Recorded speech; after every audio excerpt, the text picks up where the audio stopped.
Welcome to Guitar Gavel, a place for people who love guitars. These are conversations with musicians, guitar enthusiasts, techs, and collectors about their guitar journey and their love of the instrument. Thanks for tuning in. Please hit the subscribe button, share with your friends, and be sure to sign up for our twice weekly newsletter at guitargavel.com.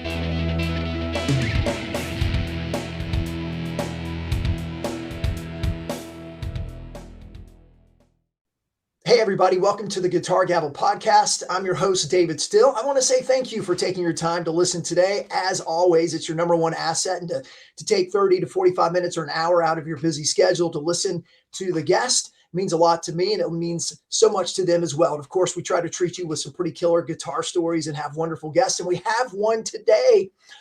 Paul Kobylensky is with us. He is actually a friend of mine. And for those of you that have been following the podcast, we first met on LinkedIn. He's certainly an integral part of the little guitar music community that we have going on LinkedIn. But Paul, on top of being a guitar lover and a player, he also works in the industry. I've got to pull out my prop. With his company now out on his own, an entrepreneur as well, the new rock star. Paul will talk here in a second about where you can find him. But if you've looked at your latest issue of Premier Guitar, I'll back this out. A little article about Dave Mustaine, written by the guy on the other end of the camera there. So Paul, thanks so much for your time. Thank you for giving up part of your afternoon to hang out. And I wanted to start and say, fill in any gaps I just left out. There's some more history we're going to talk about, but where can people find you if they're interested in working with you or reading about what you do? Working with me would be thenewrockstar.net. That is my website and my company, obviously. Basically, you'll find anything you need to know and be able to reach out to me there. You could email me just at paul@thenewrockstar.net. Pretty straightforward. As far as stuff like that, like the article and stuff, that's just keep your eye generally on Premier Guitar, but really any publications around the industry because my name pops up. There's actually another cool interview I got to do in there. I'm not telling you because it's cool, like I'm cool that I did it. It's cool because the interview was cool. I know what you mean, man. There's an article of Billy Howerdale from Perfect Circle about his latest solo album, and that's a really cool album. So check that out. And that was a lot of fun too. So yeah, I mean, if you want to keep up with me, it's the place to do it. LinkedIn, very active on LinkedIn. I like to post, whatever's going on, but also passionate about sharing other people, people that are doing cool work around the industry. I like to share that stuff too. Cool. And you do a great job of that, by the way. So, dude, sweet. Well, I didn't know you were in this month's PG 2 times. I'll have to go back and look at that one as well. So sweet, man. Well, why don't we jump in and kind of talk about your guitar journey? So for those of you that are watching or listening, we're going to talk about Paul's guitar journey, and then we're going to go into kind of the ins and outs of what he does for a living now and how that is intertwined or not more than intertwined, completely connected to the music industry. And Paul may have one or two insights that he's gleaned over the years, some kind of fun stuff to share with us. I don't know. We're going to find out in just a little bit. So Paul, I'd like to start with, it's the easy toss-up question, man. When did you first start playing? It'll be a 3-part question. What was your first guitar? And what influenced you to start playing? Okay, so I think I was probably 13 or 14 when I started. I don't know what influenced me to play. My older brother was into, he wanted to be a police officer since he was about like when he was born, pretty much. And so he always had this thing he was real passionate about. And then my little sister started riding horses and competing in that when she was pretty young. And so I was the middle child, and I didn't have any, I didn't really have a thing. I didn't have a passion. So I was always kind of looking for something. And then one day, junior high, a kid brought a guitar in, and I thought he brought in, like Excalibur or something. I thought it was like the coolest thing in the world, and would play it at school. And next thing I knew, I was asking my parents for a, electric guitar so I could play whatever I was listening to. And of course, they brought me home like a nylon string classical instead. And but the journey progressed, and here I am. So funny thing, I remember my mom and dad telling me clearly they were afraid that I was going to play loud, angry rock and roll if they bought me an electric. It's like, yeah, that's kind of the goal, built a career. And so I'm glad I did. I'm glad they got me one. That's awesome. What was your first electric? Do you recall? My first electric that I owned was this kind of explorer shaped 80s, like it was a Takamine actually. I've actually seen a couple out there in the wild, and they're usually like bright red or something. Mine was black. And I've actually, I had that for about 5 minutes, and then I got rid of it to get the guitar I have behind me now. But I wish I still had it, because if you get on the forums, it's one of those guitars where if like if you grab one of those, the guys that were around actually shredding in the 80s and stuff that had one of those, they're like, yeah, these are killer guitars. So I wish I still had it, but whatever. Everybody's got those guitars. So that's a hoot, man. They went from like uber conservative, here's your classical, to like a wild Takamine. That's pretty. I get it. They basically lost the fight. I think clearly. Good for you, man. You put up a good fight then. Yeah. Did you start? Did you ever play in? I mean, did you play in bands? And if you did, what age did you start playing? Yeah, I didn't really play in bands that much in high school, believe it or not. I jammed with people, but sure. I've always had a pretty eclectic taste in music, and so even in high school, it was kind of hard to just be in, a punk band or whatever. It just wasn't what I was into. So, but I always played. And then in college, I started doing the cover band thing and writing music, and I've basically been in multiple projects ever since of some sort, and I still do it. So, but it wasn't like high school. I got in the garage with a bunch of buddies and played, because I guess whatever. Ska was really big back then. Yeah, man. Yeah, I just wasn't into it.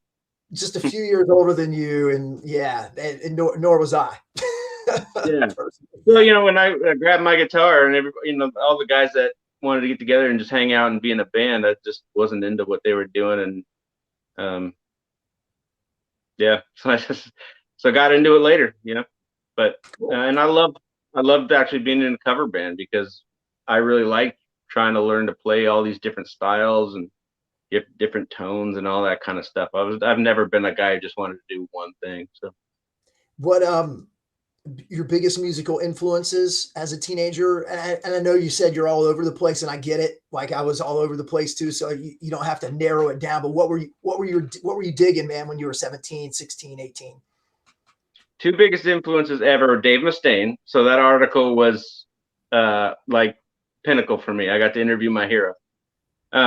And then, believe it or not, Daniel Johns of Silverchair. So a lot of people remember them as like the 15-year-old grunge band, and they were perfect from at the age that I was. I mean, I think they're about my age.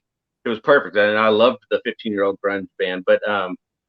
But anybody who thinks that's weird, go back and listen to their albums that were more popular in Australia and the U.S. And I mean, there's albums that are basically orchestral, and there's like they have a death metal song in one of their B-sides, and their last album that they did before they broke up was kind of like like a pop rock indie thing. They evolved a lot, and that's what I loved.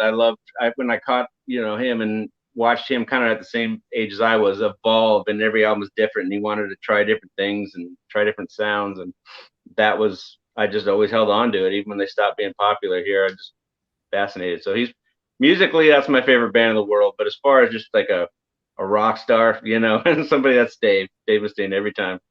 That's awesome. Yeah. So again, all over the place, but 90s rock.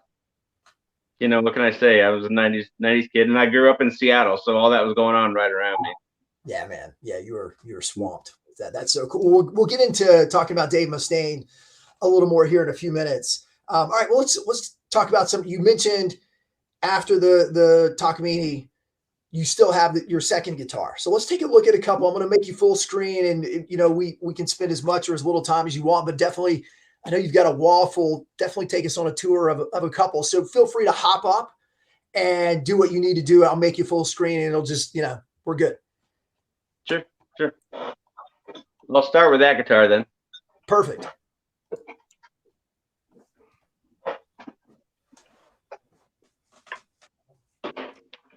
So this would be, okay, my screen's reversed. It's weird.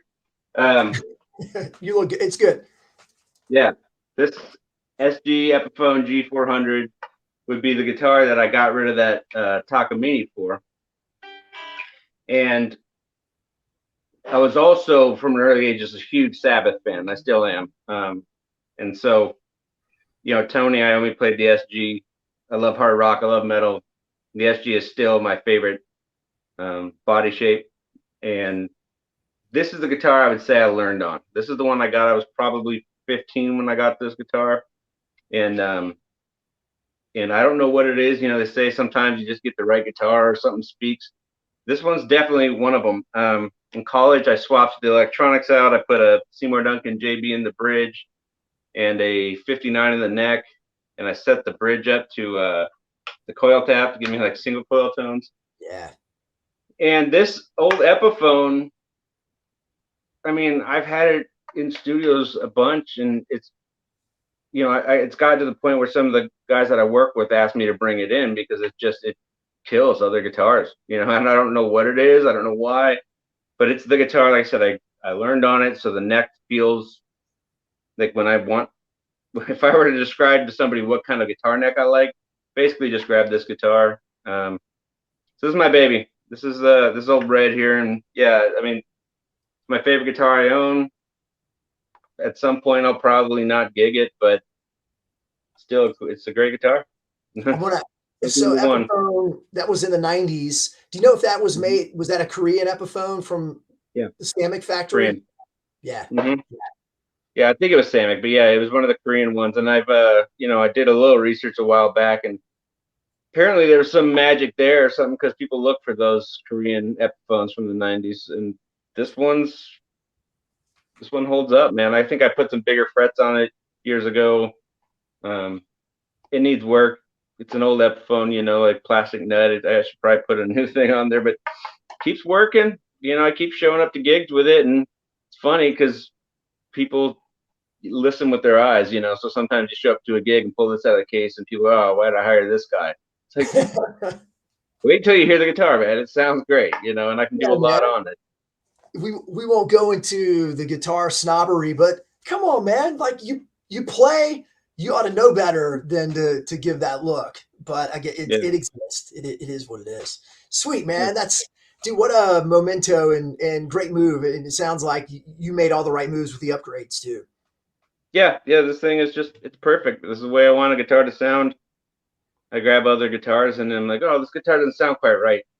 Really, I just am always looking for the sound of this, So I have a bunch of guitars. So, Strats, Tellys and stuff. It's not going to, if I need a Strat for a gig, I need a Strat for a gig, right? But as far as my favorite, it's this one. And I did buy, my dream was a black SG Standard. And so I do actually have a Gibson that I love, but really it doesn't get played at all because that was just to have it. This is the one that gets all the work. It's all good. We understand that good feeling. You have it and hit the check box and it brings you joy and hold on to the black one, yeah. So, all right, well, cool. What else have you got back there that you want to give us a glimpse of? Well, I'll show you a acoustic I love here.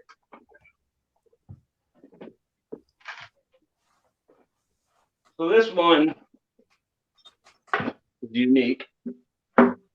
So I worked when I worked at Loud Technologies. I don't even remember the years. 2005, shortly after I got out of college. And at the time, Loud Technologies, which is now Loud Audio, they own Mackie, and I think that's about it now. But back then, they owned St. Louis Music, which had Ampeg and Crate and Alvarez guitars.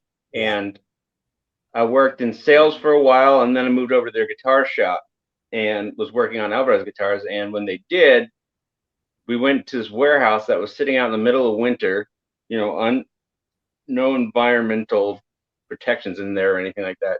And there were just these stacks of old acoustics just getting destroyed. So we asked, okay, let me go through them and see if there's anything we can save. And I found this one, and it's a prototype. So it never came out, but it's maple. It's got some figure in it, not a ton, but got figure in it. Maple mahogany neck, I think, ebony fretboard, and the guitar was just destroyed. There's 2 big cracks in the top, and the strings were like they were on the deck. I mean, they were across the fretboard of the guitar. The top was sunken in, but there was just enough of life in those strings or something like that. I literally remember pulling it out of this box in this frozen warehouse and doing that, and I was like, holy cow, that guitar is something special. And so I asked for it. They thought I was nuts for having this guitar that was basically firewood. And I took it into a friend, Dagna Cilicia Guitars in Seattle, and had her fix it up. And it is it's one of those guitars, like I said, like that Epiphone. You get lucky, and it just has a sound that's so unique. It's maple, so you don't tend to think of like a billowy low end. You tend to think more kind of that top end clarity, and it has plenty of that, but really sounds fantastic. This is the guitar I used on let's see. So I released a song called The Dichotomy, and I released a full band version of it, and then I released an acoustic fingerstyle version of it. And this is the guitar that I played on it, and it just sounds incredible. I just one of those guitars that I don't put electronics in it. I don't gig it, especially because it has the cracks in it and stuff like that. It just sounds too good. But this is a baby for sure, man. I love this guitar, dude. We're gonna have to. See it. Well, yeah, I'll put you back on full screen. I was gonna say, man, sounds like you've got the magic touch. You pulled out at least one needle in the haystack, if not 2 that we've talked about already. Mm-hmm. So we need to go guitar shopping together on the pawn shop, man. You got the touch. Acoustics are weird, man. I've got two different Alvarez's. The other one is the one that's my main gigging acoustic, and I think I played last night actually with it.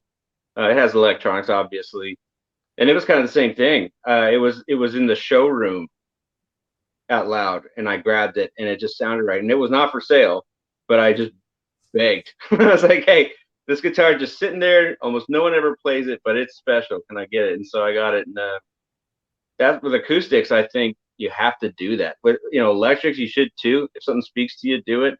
But acoustics everyone is so unique that if you grab one that just makes you, excited as soon as you hear it, like my wife calls it you ching. So if you ching when you see it, if you can get it because that thing will haunt your dreams if you don't, Yeah. So there's a couple of guitars like that. If I come across an acoustic that does it, it's hard for me not to buy it. Have you do you have any on your list that have gotten away? I mean, kind of like the Takamine, or there's always ones that we want that we can't afford. So maybe like taking that out of the equation, but I don't know, the one that you didn't get in the store or the one that you traded. There was years ago, I remember there being a Taylor 710. I think it was a 710, not a 714. And that I didn't have the money back then. It was, so I was never going to get it. But I remember telling myself that I was. And I remember that one sounding amazing. And now Taylor's make, nobody, what are you going to say about Taylor? They make amazing stuff, and they're pretty much the standard for performing acoustics. But I haven't grabbed one that sounded like that ever since. And I don't know what it was about it. But usually for me, if you get me an old Martin or an old Gibson, like those are the ones to me. Like that's the sound in my head. That's the guitar that, if I can get a great J45 or, D18 or something, anything like that, like that's And I don't have any of that. I just have Alvarez's because that's what that's what I was around, and they sound great, and I'm happy. But yeah, anything like that, I would love to get one of those. And I actually had an old Epiphone Sheridan, kind of like their 335 sort of thing. It was all Yeah. maple, and it was also one of the Korean ones. And I got rid of that, unfortunately, for a stupid trade that I regret. But I remember that thing having a feel and a neck that I've never been able to find since. And the new Sheridans just don't feel the same. I'm not saying they're better or worse. They just don't feel the same as I remember mine feeling. So I wish I hadn't got rid of that. When you mentioned go ahead and get it because it may haunt you forever, it sounds like definitely coming from a little personal experience here. Oh yeah, you play long enough, man. Yeah, We dude. You're all not have. the only Right? one. Yeah. Mm-hmm. Cool, man. Well, do you have any else back there on the wall that you want to show or show and tell over? It's your call. Maybe. I mean, I got a couple that PRS. See, where are we at here? Yep. That PRS there. That was graduation present from high school. My folks asked, going to college, and they said, "You want a computer for college?" And I said, "No, I want this guitar." And that was actually the first guitar they ever bought me, so that was cool. And it's a 97 CE24. And so it's cool they brought the CEs back. I love them. They're the bolt-on, and for a long time, people forgot that PRS made good bolt-on guitars. Super flexible. That's the guitar that if I'm going, if I'm traveling for a gig or anything like that, and I got a pack light, I only bring one guitar. Like that's the one. It stays in tune. It's got the tremolo on it. If I need any, it's got Fendery sounds and big humbucker sounds, and it's kind of like that's the one I can do anything I want on. So that's that, and it'll be around forever. Like I said, it's a graduation present from my folks. So that's just been a workhorse. And then I'll grab this last Ibanez just because it's kind of a goofy one. I was gonna say you've got to grab that one. I mean, I see points and I'm like, I'm focused on the back of your head. All right. So this one has a fun story too. So this is an Ibanez RG-560 made in Japan. I was hanging out with my buddy when I lived in Nashville. I was only there for a little while. And I don't know, I don't even remember what possessed him to do it, but I guess when he was younger, he decided that he was going to just beat the snot out of this thing. I don't know what all, there's Bondo on it. I think there's tar, there's stickers, it was burnt, obviously. I think that's his signature. I don't think it's anybody notable. I mean, even the fretboard just gunked up, right? Yeah. And he was going to just hang it on his wall as this weird art project thing, and he never did. And I saw it in his garage, and I said, dude, I don't think there's anything actually wrong. I don't think you broke anything. I think you just made it ugly as hell.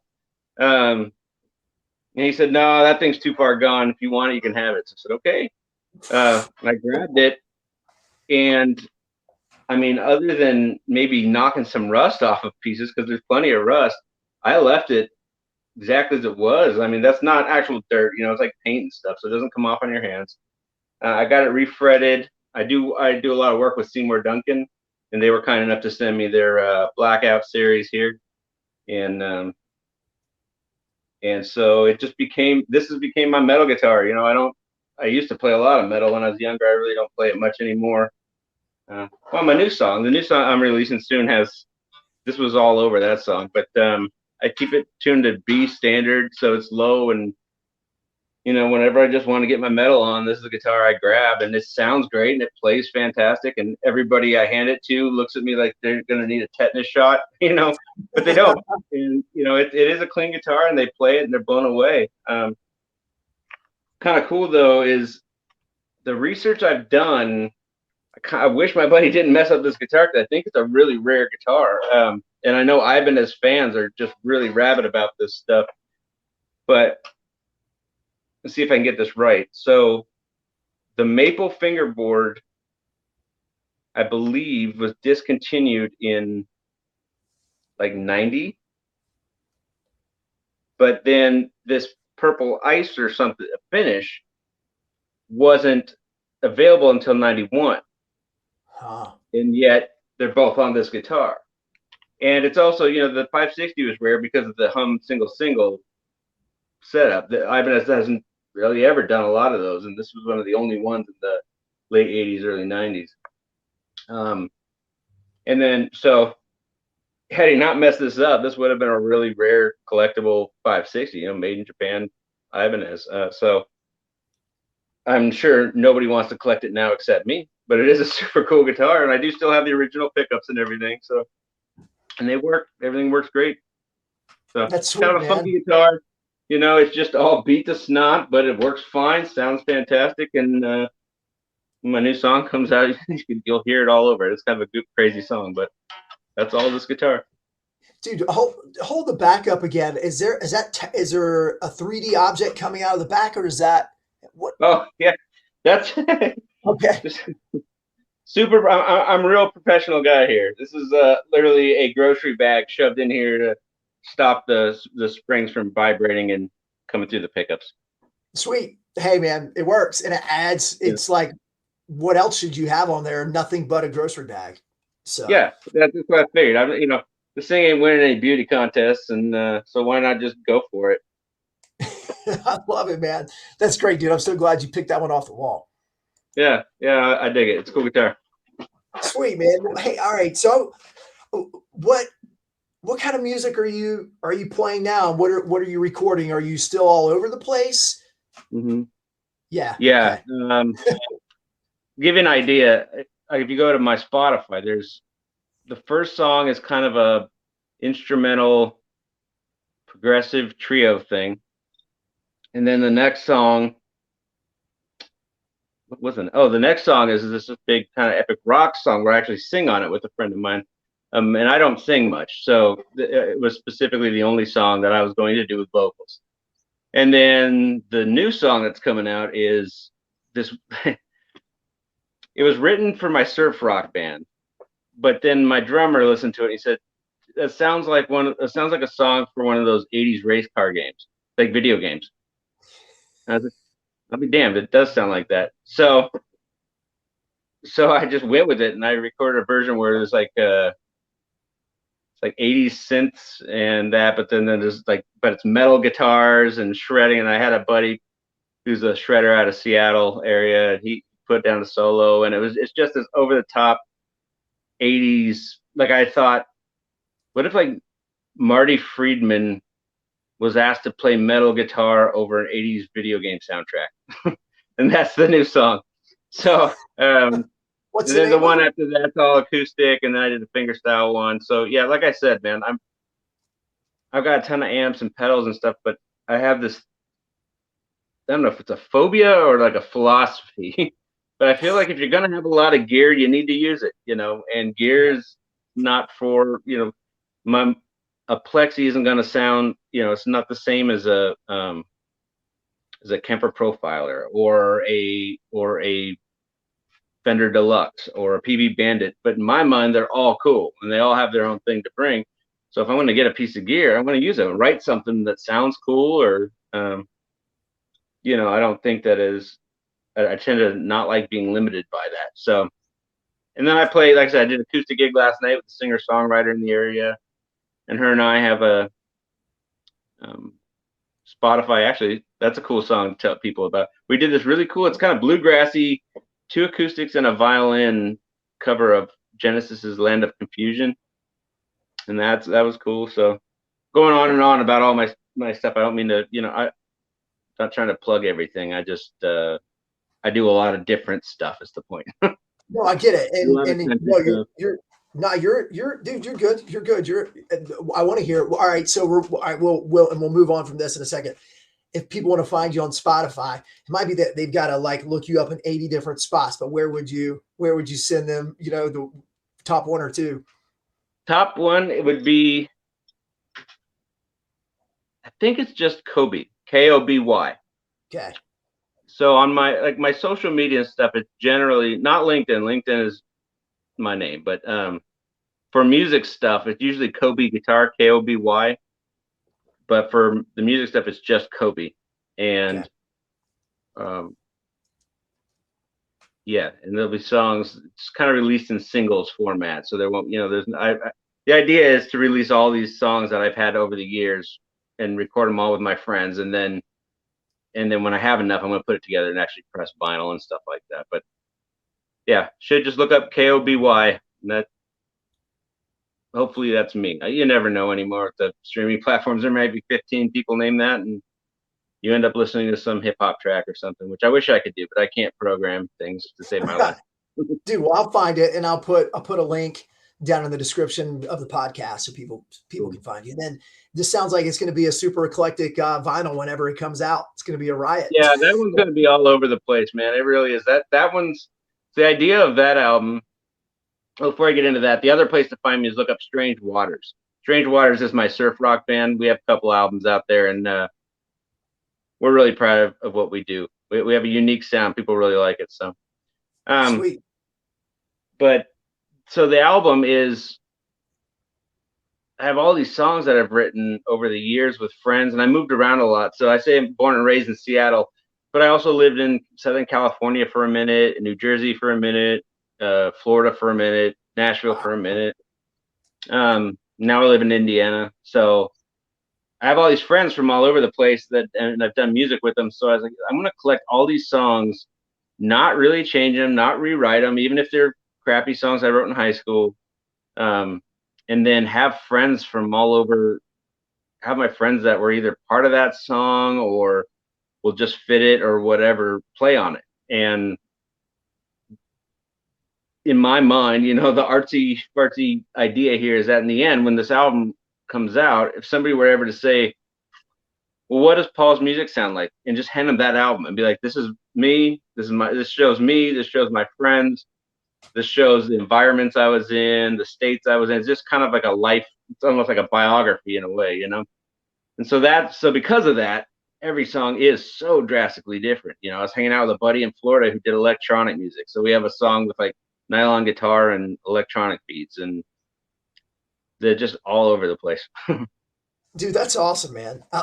I really, really love that. I mean, that's just special. And like you said, a biography. Yeah, that's kind of how it ends up being. Yeah.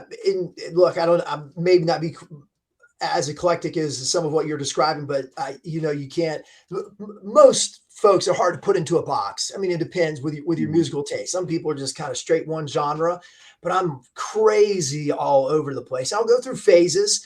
I was on years and just kind of bluegrass and country.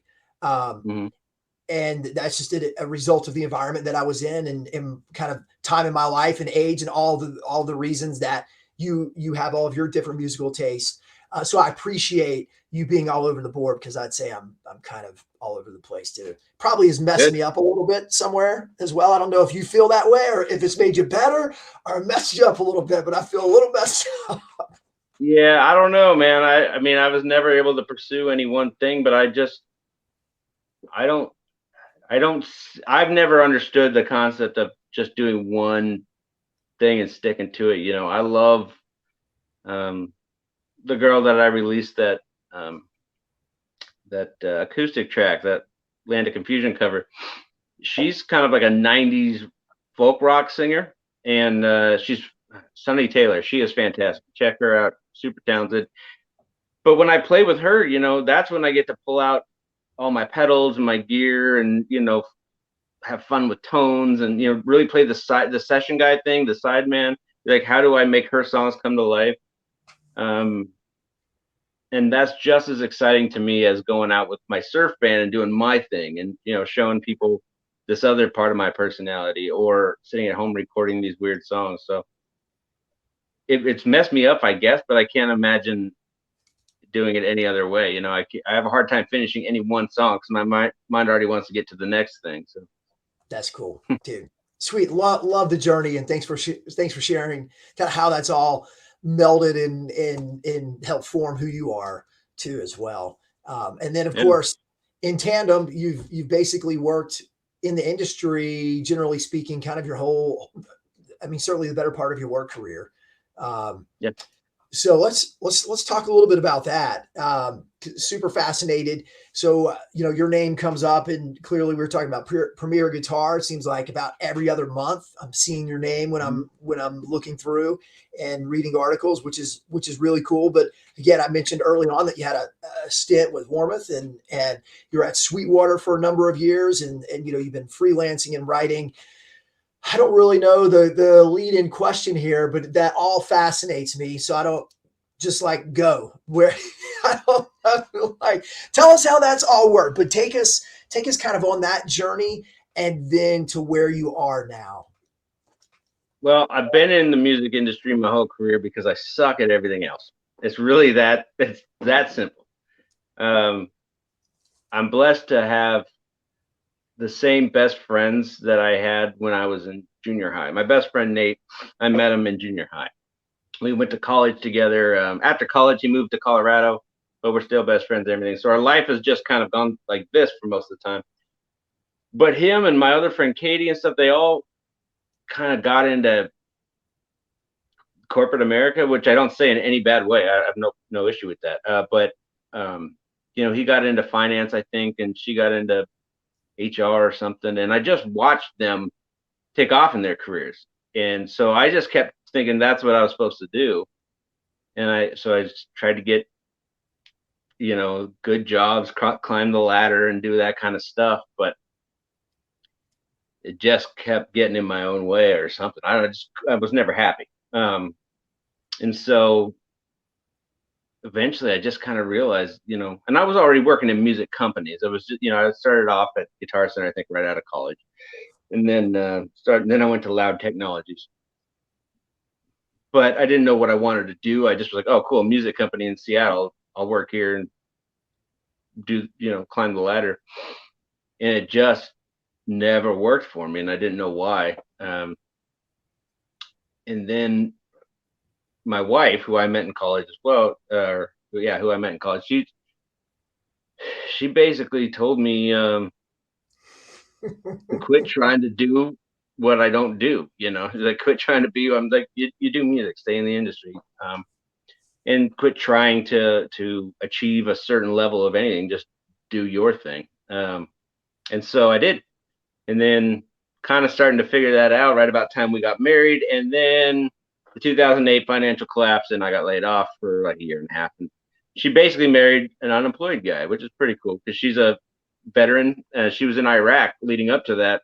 Wow. She comes home, we're planning a wedding, and I get she moves to Seattle from Fort Hood in Texas. She's ready to start her new life, and then her fiance gets laid off, and we're living in a crappy apartment. She's like, not what I had in mind. But luckily, soon after that, ended up at Warmouth, because that's when I was like, you know what, I'm not going to look around anymore. I was in Seattle. I was trying to get a job at Amazon or trying to do this. No, I'm just got to do music. So went to Warmouth, and that was cool. Warmouth is an incredible company. I think Ken Warmouth he was running the company at the time. He's passed on since, I found out recently. So, yeah, love my time there. Then I left there, and I was doing a lot of session work, a lot of music stuff primarily, doing some like yard and property maintenance stuff on the side to pay the bills. Seattle's not cheap. Playing a lot of country back then, doing the session thing with some artists. And then I saw an advertisement I saw an advertisement, I think, on their website for Sweetwater in Fort Wayne, Indiana. And I asked my wife, I remember looking at her, and I said, should I apply to something in Fort Wayne, Indiana? I mean, it's music. Are we willing to do that? And she laughed, and she said, if you apply, you're going to get that job. Sure enough. So we end up in Fort Wayne, Indiana, which I never thought I'd do, working at Sweetwater. And was a copywriter there, and moved up to what they call the creative copywriter, which is essentially the lead copywriter, I guess. And loved Sweetwater. Wasn't super thrilled about the marketing department specifically, but Sweetwater, I stand behind 1,000,000%. I still have great relationships there. And I just got to a point where I realized, why am I working to make somebody else money? but two, and this is the kind of the whole focus of what I do now, is I saw so many of the manufacturers and stuff that Sweetwater worked for that had great products, but they didn't know who they were on a branding level. They didn't know how to communicate it. A lot of the advertisements, you could, at least, being a musician myself, I could look at the ad and sit there and think, okay, a marketing agency that doesn't know anything about music did that ad, and look at this cool guitar. Like, oh, sweet. Then flip the next page and there's 15 more. What's cool about that? Why would a guitar player care? And so I just found that there was a need for that, I thought, out there. And I thought that having my writing background, so I have a degree in journalism, and I love to write, obviously, and doing that at Sweetwater, and saying, having those skills and some branding know-how through that, mixed with actually being a musician who's out there using the gear, and I've been a gear junkie my whole life. I know way too much about it. Like, I bet you I could be valuable for some of these companies. And so I just jumped ship, started my own company, the New Rockstar, and really my goal has been I just want to help companies kind of, define who they are and then tell the world about it. It's all just storytelling. I mean, it's the same thing as journalism. If I'm telling a story about Dave Mustaine, well, if I'm writing a blog for somebody, or if I'm running their website, or a new product comes out, then what's the story? Why do people care? And I really just want to help companies tell that story. And that's really what it all boils down to. So. That's really cool. Well, I think you had the right perspective, and you gleaned the right insight from Sweetwater. You saw a need that wasn't being met, in your opinion. I don't think it's your opinion. It's your expert opinion. It's your expertise. You saw that quickly and identified an issue, and are able to help companies bridge that gap and solve that problem for them. So solving a problem obviously is always, there's always a problem that needs to be solved. And if you can do it, you can be successful. And Sure. When I want to back up 1 second, just kind of on the copyright thing for Sweetwater, because I'm curious, what were you writing for Sweetwater when you say copyright for Sweetwater? Give us an example. The first couple of years was mostly product pages. So Sweetwater has infinite products on their website, and they were kind of one of the first companies to go in there and have their own staff of writers write descriptions for every single one of those. And that's part of why I knew there was a shortage of knowledgeable people who could write like me in the industry, because it's still so hard for them to find writers for that team. So that was like the first couple of years mainly was that. We also wrote from the Pro Gear catalog that goes out, but also did a lot of the stuff for InSync, and that's what I really loved, was the InSync, their blog writing and article writing and that kind of stuff. Excuse me. And then I also, Chuck Surak, who used to own all of it, he recently sold, I think, a lot of the company, but he also had like a helicopter business, an insurance business, and a internet business. And I mean, the guy's just a polymath, a brilliant guy. And so I ended up writing a lot of advertising for that kind of stuff as well. That wasn't really my bag, but yeah, it kept me busy. So Yeah. Basically, if there's words on it, that was me, and the team I was on. Cool. So, okay. I mean, that's fascinating. Thanks for filling in that gap. I was curious to know how that worked. And so we're kind of fast forwarding to now, and the New Rockstar and your freelance stuff.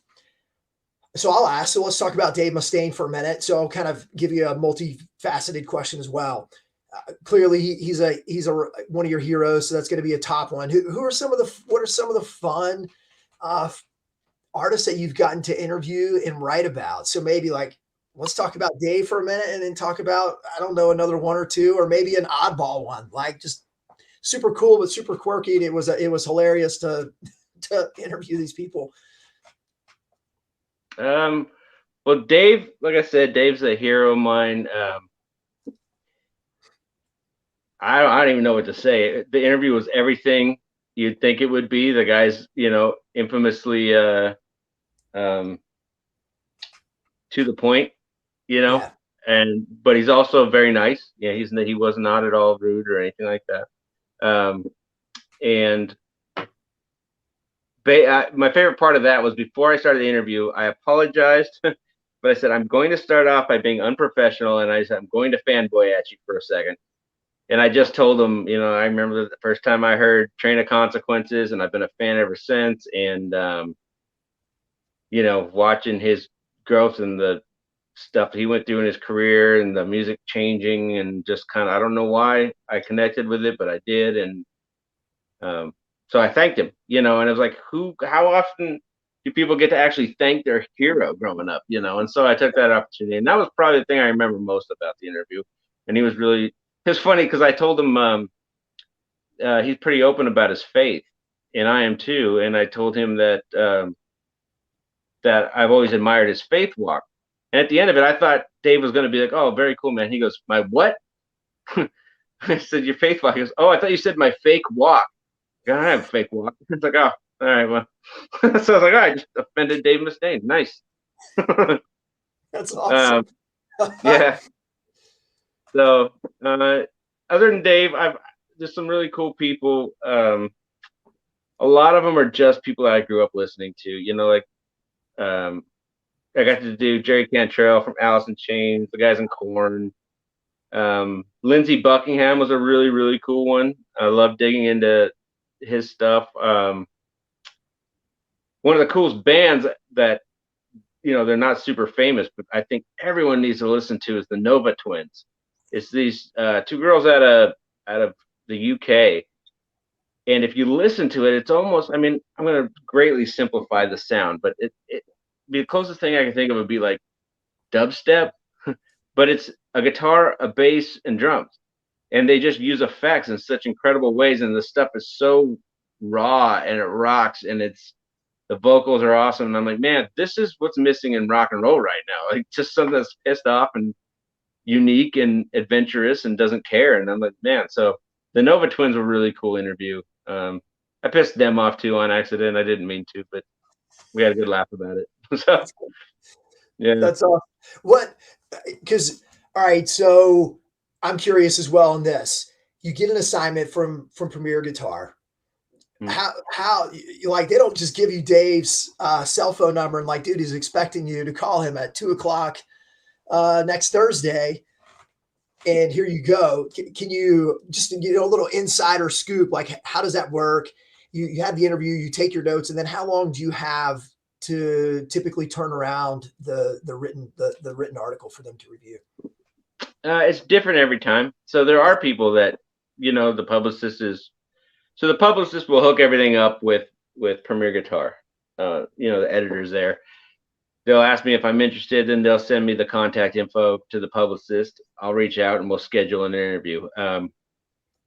Usually I ask for like a week or two to do my research because I like to know what I'm talking about before the interview. But then sometimes, yeah, they're like, here's the person's number, give them a call. I think that was like Sonny Landreth. I got to interview him, and he's slide guitar tone guru. That was such a cool thing. But yeah, I just called Sonny Landreth. I'm like, or Tobit Tosin from Animals as Leaders. I'm like, I actually have Tobin Tosin phone number in my phone right now. That's so weird, because I'm such a big You fan. saved them all as contacts, right? Mm-hmm. So yeah, I'm smart enough not to be texting them or calling them. Hey, I'm that guy from your guitar. You want to hang out? No. But sometimes it is. Other times with people like Dave or really established guys that have been in the business a long time, they'll usually have PR people that set up Zoom calls and whatnot. And I don't have direct access to them. Sure. Nor should I. So it's kind of, if I have extra questions, I just go through their publicists and stuff. And then I usually have a few weeks turn it around. I have time. I don't really know if that's super common.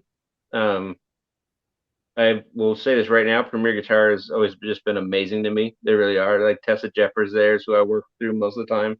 and I can't say enough good things about her. She's wonderful. I love working with her. So yeah, it's just been really cool, man. I mean, it's a great experience. Do you record the conversation so you don't have to take notes? Is that how Yeah. that works? I mean, yeah, okay. So you can come back Mhm. and review, and yeah, that makes sense. Otherwise, that would be certainly that's the way it used to work back in the day, but that would be a challenge. You got to write that while it's pretty fresh. Yeah, I don't know how they did it back in the day, man. I'd never had to. I always had a recorder, or your phone will record it for you or whatever. But back in the day, when reporters actually had to be good, actually had to like write down quotes and then expect to not misquote people and stuff. Like, that's crazy. I'm glad I don't have to do that.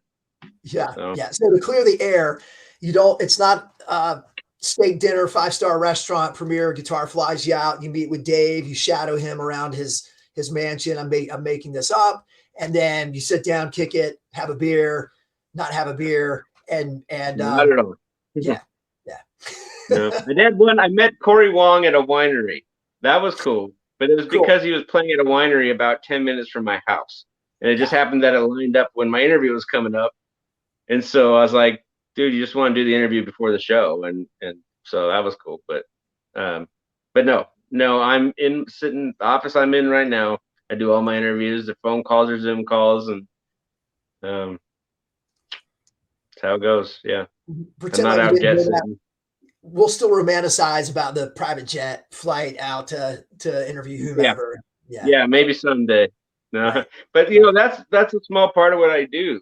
I love it, but most of my stuff is from manufacturers and blogs and copywriting stuff. So I love my life. I'm not jet setting, but I get up and go sit out in my backyard on a nice day and have a cigar and a cup of coffee and I work. I write about guitar gear and blogs, especially blogs. I do a lot of content creation. I really love helping companies with that because I just changed the subject. Sorry, but No, it's no, we're good. And you mentioned before, Premier Guitar is really a small part of what you do. yeah. So fascinated to hear more about that. And if you can share, you may not be able to, any cool projects that you've got in the works right now. I won't get into any project specifically, but I mean, I've been treated really well by some great companies, and I have no problem sharing, who they are. Like I said, I worked for Seymour Duncan for a long time. It's all contract stuff. I don't, I'm not employed by them. Rainsaw acoustic guitars, they're fantastic to me, and they make incredible products.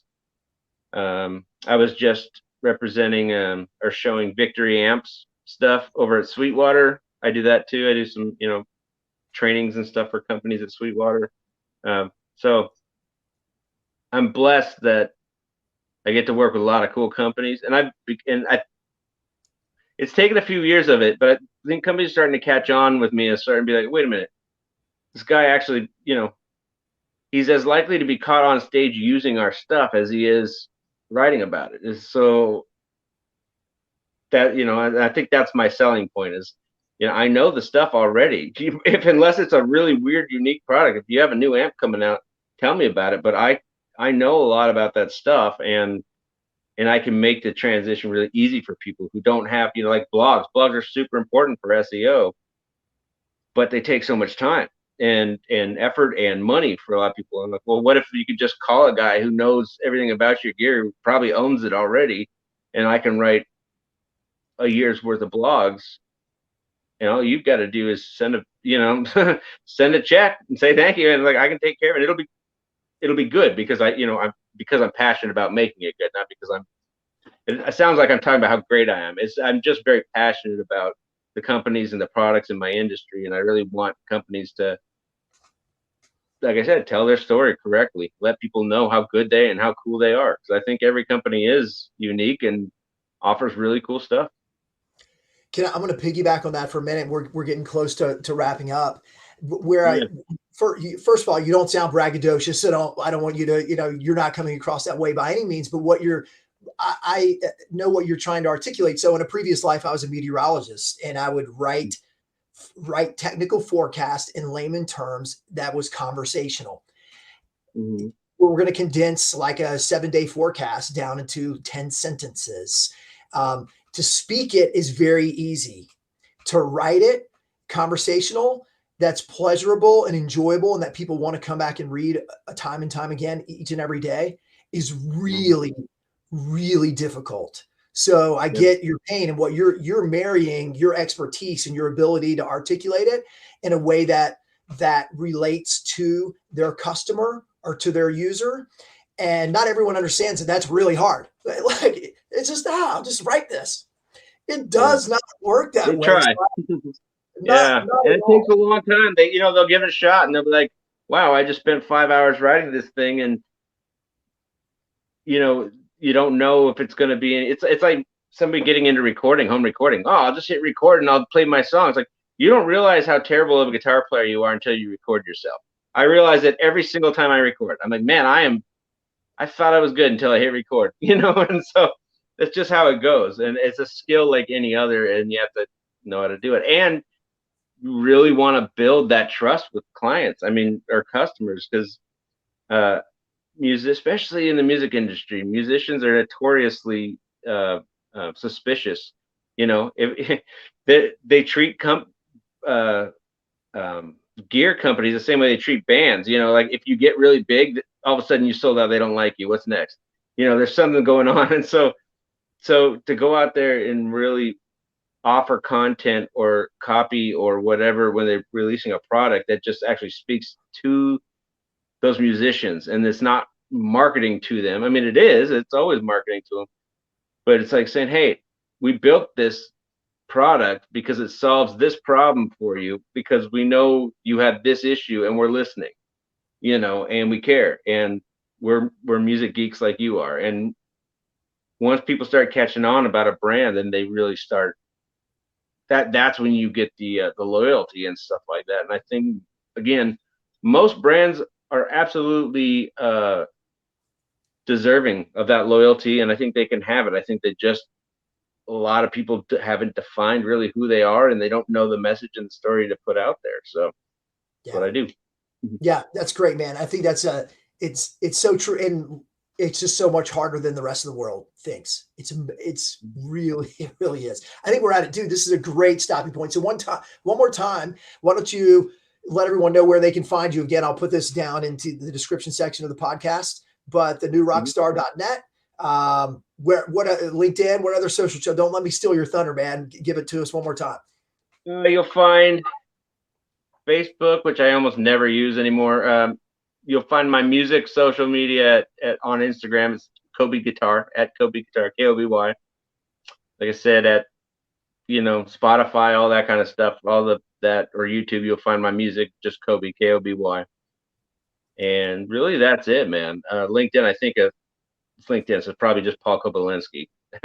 Yeah. Well, you can find the New Rockstar. I have a page for the company as well. Most of what I do is through my personal, but that's it. The newrockstar.net and Koby Guitar. Perfect. My life. Dude, thanks so much. Listen, I really, really thank you for your time. And I'll give you a shameless plug. You've done work for Guitar Gavel, and I loved it and enjoyed the process, and we'll use you again. So I will also endorse and stamp your services and also just some offline conversations that you've helped with me as well. And in fact, when we get done, I'm going to hit you up for another one, just as a heads up. Here in a second. No problem, man. Yeah, I love work. I think you're doing really cool stuff. I like working with you. Well, thanks, brother. Listen, man, thanks so much for your time. Can't say that enough. And maybe we'll do a part 2 at some point. Killer. I'm ready. Sweet, brother. Hold on one sec. I'll get us out of here. Thanks, everybody, for listening. Hey, and if you like the podcast, give it a thumbs up, 5 stars, all that good stuff. Would really appreciate it. And we'll see you on the next one. Thanks, everybody.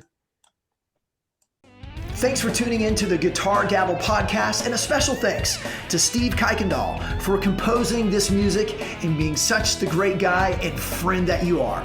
As a reminder, hit the subscribe button and sign up for our twice weekly newsletter at guitargavel.com.